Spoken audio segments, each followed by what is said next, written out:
नमस्कार। अंतर्राष्ट्रीय खबरों के हमारे इस खास कार्यक्रम में आपका स्वागत है। मैं हूं चंद्रशेखर जोशी। इस कार्यक्रम में हम आपको इस वक्त की बड़ी अंतर्राष्ट्रीय खबरें बताते हैं, साथ ही दो बड़ी खबरों पर अपने विशेषज्ञ मेहमान के साथ चर्चा करते हैं। आज हम ट्रंप शाहबाज मुनीर मुलाकात और इजराइल फलस्तीन को लेकर गहमा गहमी पर चर्चा करेंगे। कार्यक्रम के अंत में कुछ और महत्वपूर्ण अंतर्राष्ट्रीय खबरें भी आपको बताएंगे। तो आइए शुरुआत करते हैं। और इस वक्त एक बड़ी खबर आ रही है। यूएन में नेतन्याहू का संबोधन। नेतन्याहू का कहना है कि गाजा में बचे 48 बंधकों में से 20 जीवित हैं और उन्होंने उनके नाम भी वहां पर लिए हैं। तो इस वक्त की बड़ी खबर है ये। नेतन्याहू ने ईरानी आतंकी धुरी पर भी वहां पर निशाना साधा है। पश्चिम एशिया में ईरान और उसके सहयोगियों को निशाना बनाया है नेतन्याहू ने। यूएनजीए में वहां पर वो संबोधित कर रहे हैं। नेतन्याहू ने नक्शे के जरिए अपनी उपलब्धियां वहां पर बताई हैं और आधे हूती नेतृत्व के सफाई का भी उन्होंने दावा किया है वहां पर। लेबनान में हसन नसरुल्लाह को ढेर किया, ये उन्होंने वहां पर अपने भाषण के दौरान कहा। और साथ ही साथ सीरिया में असद प्रशासन को उखाड़ फेंका गया, ये भी वहां पर नेतन्याहू ने अपने भाषण में वहां पर कहा है। इजराइल गाजा में अपने काम को करेगा पूरा। बड़ी खबर इस वक्त की। नेतन्याहू ने यूएन में यूएनजीए में संबोधन के दौरान कहा है कि इजराइल गाजा में अपने लक्ष्य को पूरा करेगा। तो नेतन्याहू के संबोधन की कुछ बड़ी बातें हम आपको बता रहे हैं। सभी बंधकों की रिहाई का संकल्प फिर उन्होंने दोहराया है वहां पर।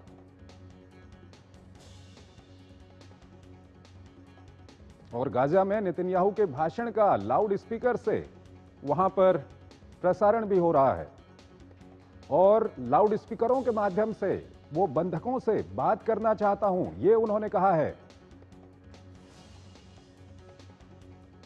तो यूएनजीए में नेतन्याहू का संबोधन, इस वक्त की बड़ी खबर। नेतन्याहू ने ईरानी आतंकी धुरी पर फिर यहां पर निशाना साधा है।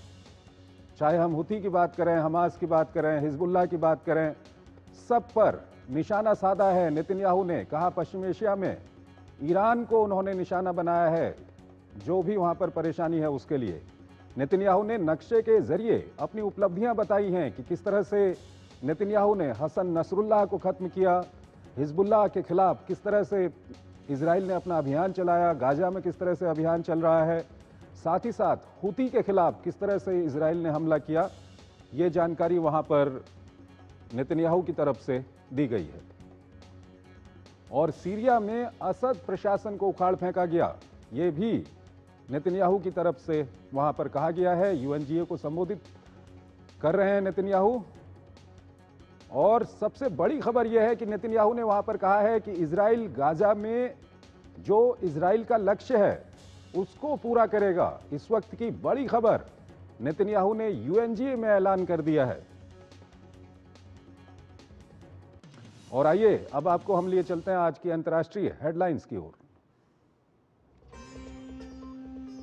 इजरायली पीएम ने यूएनजीए की बैठक को किया संबोधित। नेतन्याहू ने ईरानी आतंकी धुरी पर फिर साधा निशाना। नेतन्याहू ने नक्शे के जरिए बताई अपनी उपलब्धियां।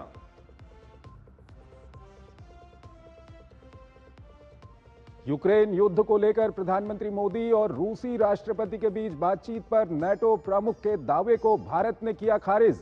बताया तथ्यात्मक रूप से गलत। कहा प्रधानमंत्री की मुलाकातों को गलत तरीके से पेश करना नहीं है स्वीकार्य।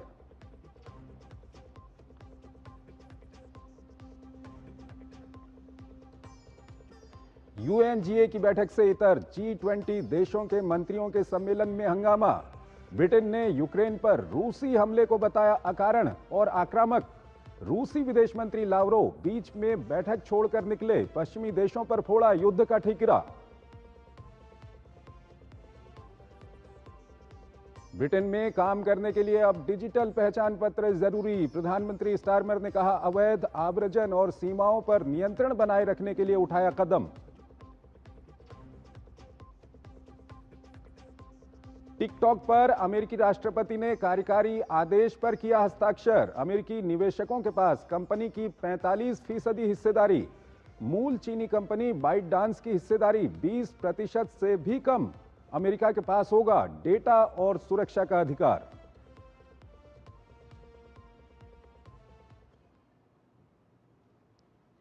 तो जैसा कि हमने आपको बताया कि नेतन्याहू ने यूएनजीए में एक बार फिर साफ कर दिया है कि इजराइल गाजा में अपने लक्ष्य को पूरा करेगा। ऐसे में क्या गाजा में युद्ध जल्द समाप्त होगा? क्या इसके लिए अमेरिका इजराइल को मना पाएगा, या फिर इजराइल अमेरिका को दरकिनार कर अपने अभियान को और आक्रामक करेगा और गाजा के बाद वेस्ट बैंक पर भी पूर्ण कब्जे की ओर आगे बढ़ेगा? ऐसे कई सवाल हैं जिनका जवाब अमेरिका में यूएनजीए के मंच और इसके इतर हो रही बैठकों में खोजा जा रहा है। आइए आपको इस पर एक रिपोर्ट दिखाते हैं, फिर इस पर अपने विशेषज्ञ मेहमान के साथ चर्चा करेंगे। एक तरफ यूरोपीय देश फिलिस्तीन को एक स्वतंत्र देश के रूप में धड़ाधड़ मान्यता देकर, तो दूसरी ओर अरब देश एक मंच पर आकर इजराइल और अमेरिका पर दबाव बनाने की कोशिश में जुटे हैं। अमेरिकी राष्ट्रपति डोनाल्ड ट्रंप का ताजा बयान इजराइल के लिए बड़ा झटका माना जा रहा है। उन्होंने कहा है कि वो इजराइल में प्रधानमंत्री बेंजामिन नेतन्याहू को वेस्ट बैंक पर कब्जा करने की अनुमति नहीं देंगे। ट्रंप का ये बयान सोमवार को नेतन्याहू के साथ होने वाली उनकी मुलाकात से पहले आया है। हालांकि इजराइल के दूर दक्षिणपंथी नेताओं ने ट्रंप के इस बयान को दरकिनार कर आगे बढ़ने की नेतन्याहू से अपील की है। मंगलवार को मुस्लिम देशों के नेताओं से मुलाकात के दौरान ट्रंप से पश्चिमी तट को इजराइल से रोकने की अपील की गई थी। बैठक में ट्रंप ने गाजा में जारी संघर्ष को खत्म करने के लिए 21 सूत्री योजना पेश की थी। ट्रंप के विशेष दूत स्टीव विटकॉफ ने उम्मीद जताई है कि आने वाले कुछ दिनों में इस दिशा में किसी प्रगति की घोषणा हो सकती है। प्रस्ताव में बंधकों की बिना शर्त तत्काल रिहाई, गाजा में स्थायी संघर्ष विराम, गाजा प्रशासन को हमास से मुक्त बनाना, पश्चिमी तट से इजरायली कब्जा समाप्त करना, यरूशलेम में वर्तमान यथास्थिति बनाए रखना और गाजा में मानवीय सहायता पहुंचाना जैसे मुद्दे शामिल हैं। गाजा में जारी संघर्ष को खत्म करने के प्रयासों के बीच गुरुवार को राष्ट्रपति ट्रंप ने प्रधानमंत्री नेतन्याहू से फोन पर बात की। उन्होंने संघर्ष विराम समझौते के बेहद करीब होने की बात कही। दरअसल वेस्ट बैंक में 30 लाख के करीब फिलिस्तीनी रहते हैं। वैसे तो यहाँ शासन फिलिस्तीनी प्राधिकरण का है, लेकिन सुरक्षा के मामलों को इजराइल ही नियंत्रित करता है। 1967 के युद्ध में इजराइल ने वेस्ट बैंक पर कब्जा कर लिया था और 100 से अधिक बस्तियां बसा चुका है, जिनमें लगभग 5 लाख लोग रहते हैं। इस बीच मीडिया में दावा किया जा रहा है कि ब्रिटेन के पूर्व प्रधानमंत्री टोनी ब्लेयर संघर्ष विराम के बाद गाजा में संक्रमणकालीन प्राधिकरण का नेतृत्व करने के बारे में चर्चा में शामिल है। अमेरिका की ओर से वीजा रद्द किए जाने के बाद फिलिस्तीन के राष्ट्रपति महमूद अब्बास ने वीडियो संदेश में कहा कि जंग समाप्त होने के बाद गाजा पर शासन करने में हमास की कोई भूमिका नहीं होगी और उसे अपने हथियार सौंपने होंगे। उन्होंने इजराइल पर हमास के हमलों की निंदा की, तो वहीं इजराइल द्वारा गाजा पर जारी हमलों पर गुस्सा जाहिर किया।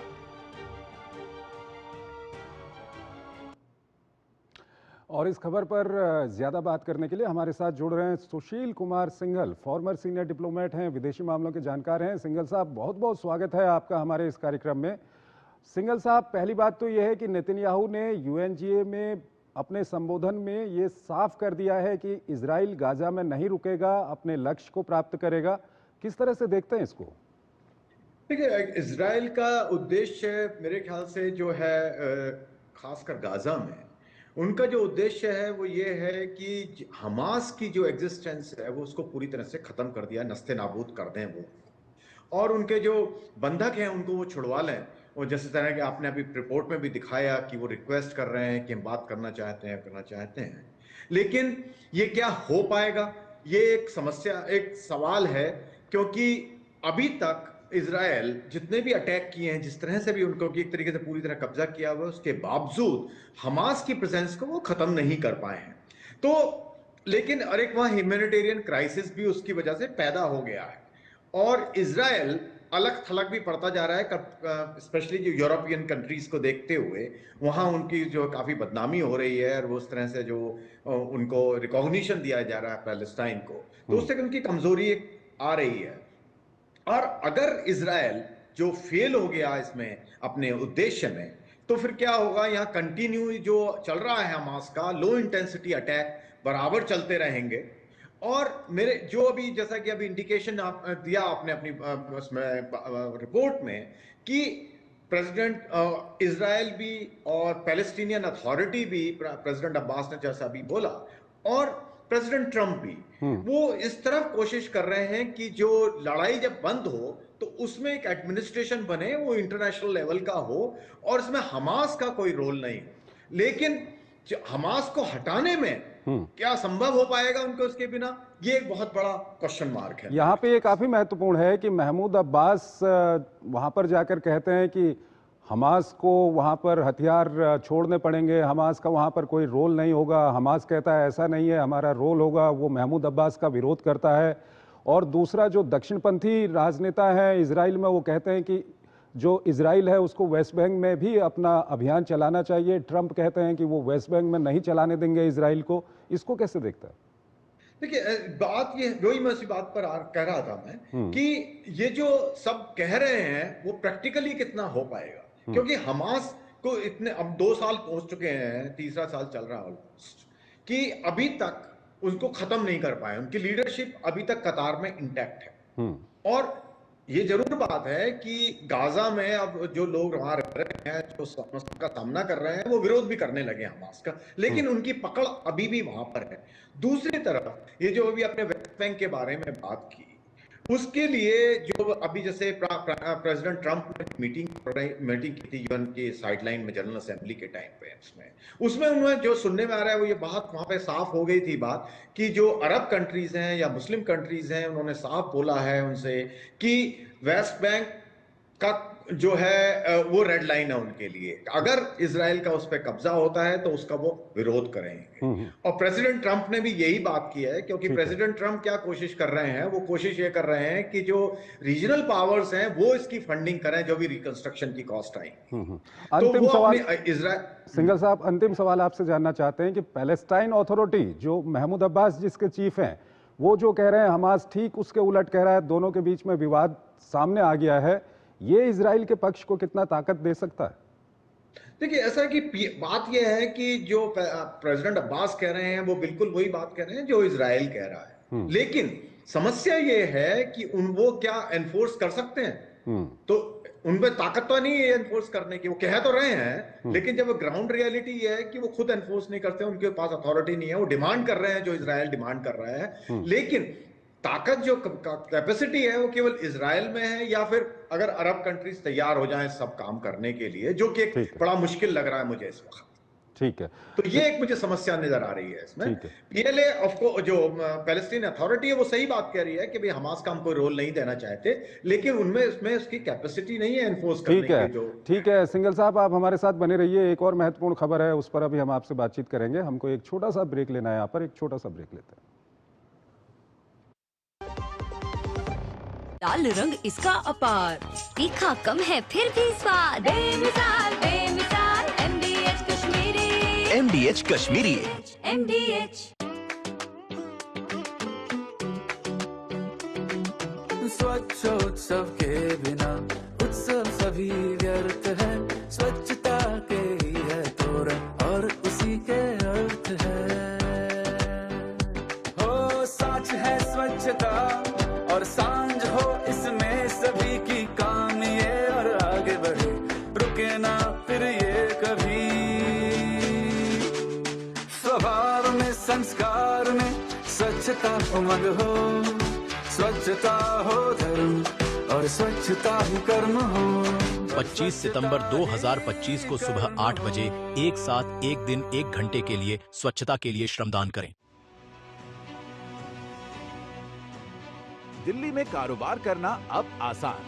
हमने पॉलिसी स्टेबिलिटी पर जोर दिया है, कोऑर्डिनेशन पर जोर दिया है, ईज ऑफ डूइंग बिजनेस पर जोर दिया है। पुलिस लाइसेंस का झंझट खत्म। 65 ग्रीन इंडस्ट्रीज की मंजूरी सिर्फ 20 दिन में। सिंगल विंडो से तेज और पारदर्शी प्रक्रिया। 8 लाख व्यापारियों को मिला मजबूत सहारा। दिल्ली बोले थैंक यू मोदी जी। वीरों के बलिदान को मोदी जी ने दिया शाश्वत प्रणाम। 176 करोड़ रुपए का राष्ट्रीय युद्ध स्मारक, 25,942 शहीदों के नाम अमर, 306 करोड़ रुपए का प्रधानमंत्री संग्रहालय, हर पीएम की सेवा यात्रा, डॉक्टर अंबेडकर स्मारक, समानता और न्याय का प्रतीक। गौरव के इन प्रतीकों के लिए दिल्ली बोले थैंक यू मोदी जी। भारत सरकार ने सभी देशवासियों के हित में हेल्थ इंश्योरेंस से जीएसटी पूरी तरह से हटाकर 0 कर दिया है। इससे हेल्थ इंश्योरेंस काफी सस्ता हो गया है। पॉलिसी बाजार पर अब 1 करोड़ का हेल्थ इंश्योरेंस सिर्फ 550 रुपए महीने से शुरू। policybazaar.com। मेरी पसंद, मेरी पसंद, मेरी पसंद, मेरी पसंद, हमारी पसंद। हम सबकी पसंद। मजबूत देश का मजबूत सरिया हो गया स्टील। अपन को रोज बिस्किट खिलाने वाली मेरी आंटी का जब हड्डी टूटा, हॉस्पिटल से आके पता फर्स्ट थिंग वो क्या बोला?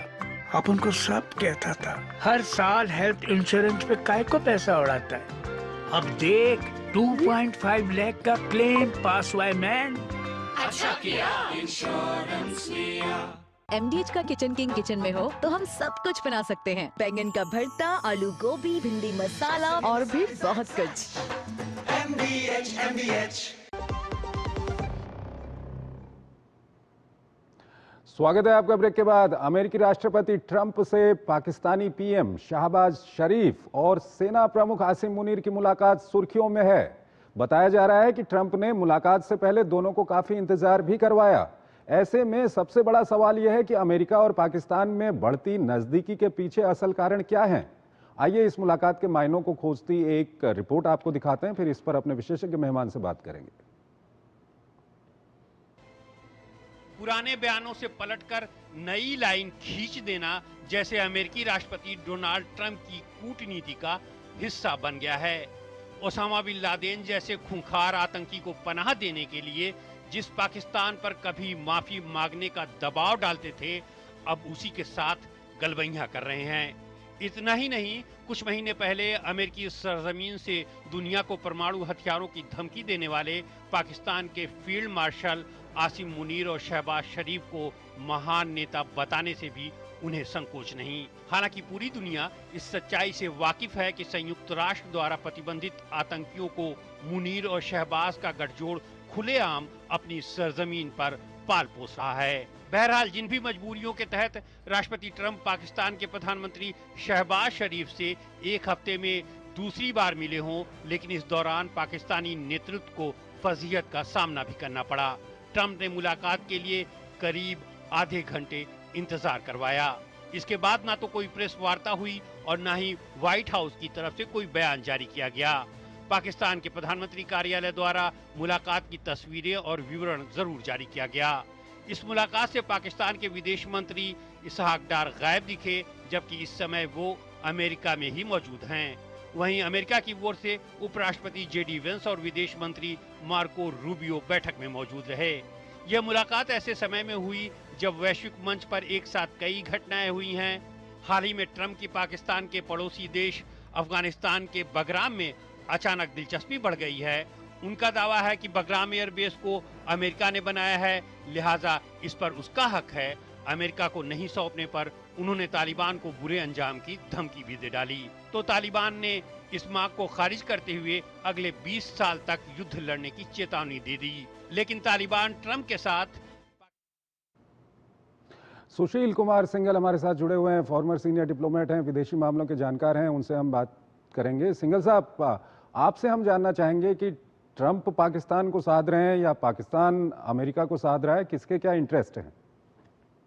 देखिए, बड़ा इसमें जो प्रेसिडेंट ट्रंप का जो इरादा लग रहा है वो उन्होंने अपनी पोजीशन को इतना बदल दिया है पहले टर्म, फर्स्ट टर्म से सेकंड टर्म में। वो सडनली जो है प्रेसिडेंट, जो जैसा कि आपने बताया, फील्ड मार्शल मुनीर से मिले सेपरेटली और अभी प्राइम मिनिस्टर के साथ मिले दो, लेकिन साथ साथ उनको आधा पौना घंटा इंतजार भी कराया।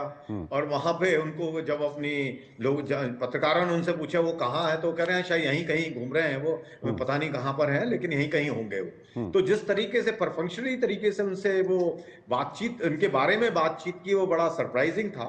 लेकिन मुझे जो लग रहा है कि पाकिस्तान को जहां तक है, पाकिस्तान को तो इससे बड़ी लेजिटिमेसी मिली है, इसमें कोई शक नहीं है, क्योंकि अमेरिका के राष्ट्रपति उनको फिर से सीरियसली ले रहे हैं और उनको इस्तेमाल कर रहे हैं की कोशिश कर रहे हैं। और जहां तक प्रेसिडेंट ट्रंप का सवाल है, मुझे तो इसमें 2-3 उनके उद्देश्य इसमें लग रहे हैं। एक तो जो वो बागराम के बारे में आप बात कर रहे हैं, क्योंकि अफगानिस्तान में उनका सडनली इंटरेस्ट आ गया बागराम बेस में। उसके जो कारण है कि वो चाइना कह रहे हैं कि चाइना की तरफ उनका इंटरेस्ट है, दूसरा वो कह रहे हैं रेयर अर्थ में उनका इंटरेस्ट है, क्योंकि पाकिस्तान के साथ में भी उन्होंने एग्रीमेंट किया है उसके विषय में।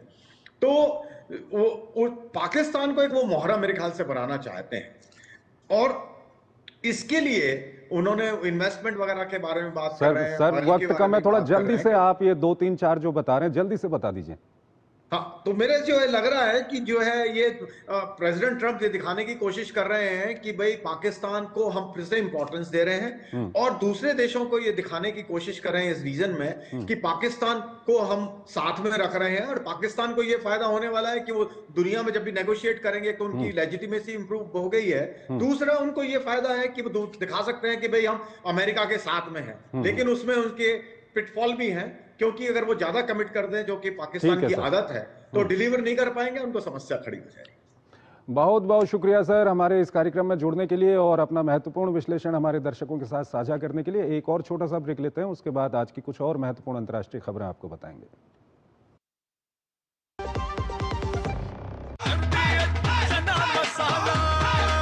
अब छोलिया हो या लोबिया, सफेद चने या काले चने, सब कुछ मजेदार बने। 10,000 के फ्री वाउचर्स के लिए क्लिक कर। फंस गए मैडम, फंस गए। तुम कौन?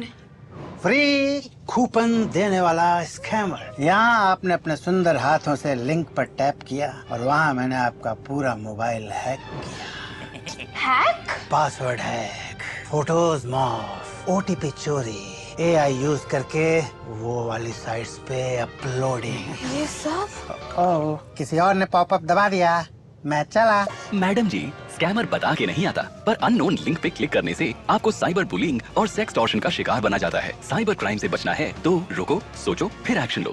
अपन को रोज बिस्किट खिलाने वाली मेरी आंटी का जब हड्डी टूटा, हॉस्पिटल से आके पता फर्स्ट थिंग वो क्या बोला? अपन को सब कहता था हर साल हेल्थ इंश्योरेंस पे काय को पैसा उड़ाता है। अब देख 2.5 लाख का क्लेम पास हुआ है मैन। अच्छा किया इंश्योरेंस लिया। अरे सुनो, जानती हो सरकार ने सिलाई मशीनों पर भी GST कम कर दिया है। सच में? मतलब अब हमारी भी अपनी मशीनें हो सकती हैं? तो अब हमारा काम आसान और खर्चा भी कम हो जाएगा। मशीन अब 500 से 1000 रुपए सस्ती हो गई है। बचत से मिली ताकत और आत्मविश्वास। पता है टर्म लाइफ इंश्योरेंस आपकी फैमिली के लिए कितना जरूरी है? इतना जरूरी है कि भारत सरकार ने इस पे GST पूरी तरह से हटाकर 0 कर दिया है। पॉलिसी बाजार पर अब 1 करोड़ का टर्म लाइफ इंश्योरेंस सिर्फ 400 रुपए महीने से शुरू।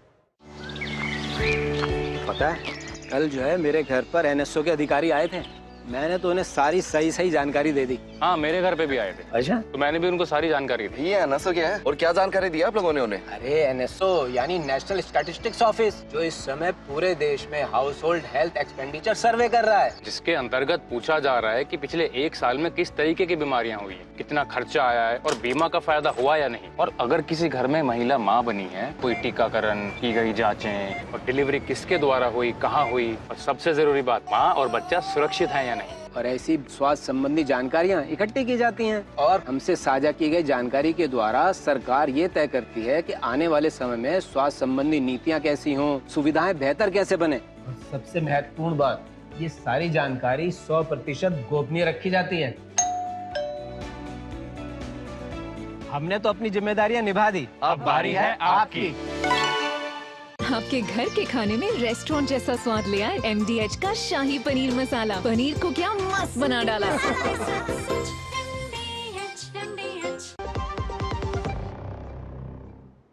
स्वागत है आपका ब्रेक के बाद। अंतर्राष्ट्रीय खबरों के हमारे इस कार्यक्रम में आज इतना ही, लेकिन जाते जाते आपको छोड़ जाते हैं आज की कुछ और महत्वपूर्ण अंतर्राष्ट्रीय खबरों के साथ। आप इन खबरों को देखिए और हमारी पूरी टीम को इजाजत दीजिए। नमस्कार। पूरी संभावना है कि शनिवार देर रात से ईरान पर संयुक्त राष्ट्र के 2015 के पहले के परमाणु प्रतिबंध दोबारा लागू हो जाएं। इस सिलसिले में E3 देशों की ईरान से बातचीत में कोई हल नहीं निकल पाया और चीन और रूस की ओर से UNSC में प्रतिबंधों को टालने के प्रयास असफल होते दिख रहे हैं। अमेरिका में अब टिकटॉक पर प्रतिबंध नहीं लगेगा। अमेरिकी राष्ट्रपति ट्रंप ने टिकटॉक के अमेरिकी कारोबार को बेचने के एक आदेश पर हस्ताक्षर कर दिए हैं। ओरेकल और अन्य निवेशक कंपनी का अमेरिकी कारोबार $14 अरब में खरीदेंगे। इसमें टिकटॉक की मूल चीनी कंपनी बाइटडांस की हिस्सेदारी 20% से भी कम होगी। ब्रिटेन के प्रधानमंत्री कीर स्टारमर ने अवैध प्रवासन पर रोक लगाने के लिए देश के नागरिकों और देश में रहने वाले लोगों के लिए मुफ्त डिजिटल पहचान पत्र शुरू करने की योजना की घोषणा की। इससे उन लोगों को काम पाने से रोका जा सकेगा जिनको देश में रहने का कोई अधिकार नहीं है।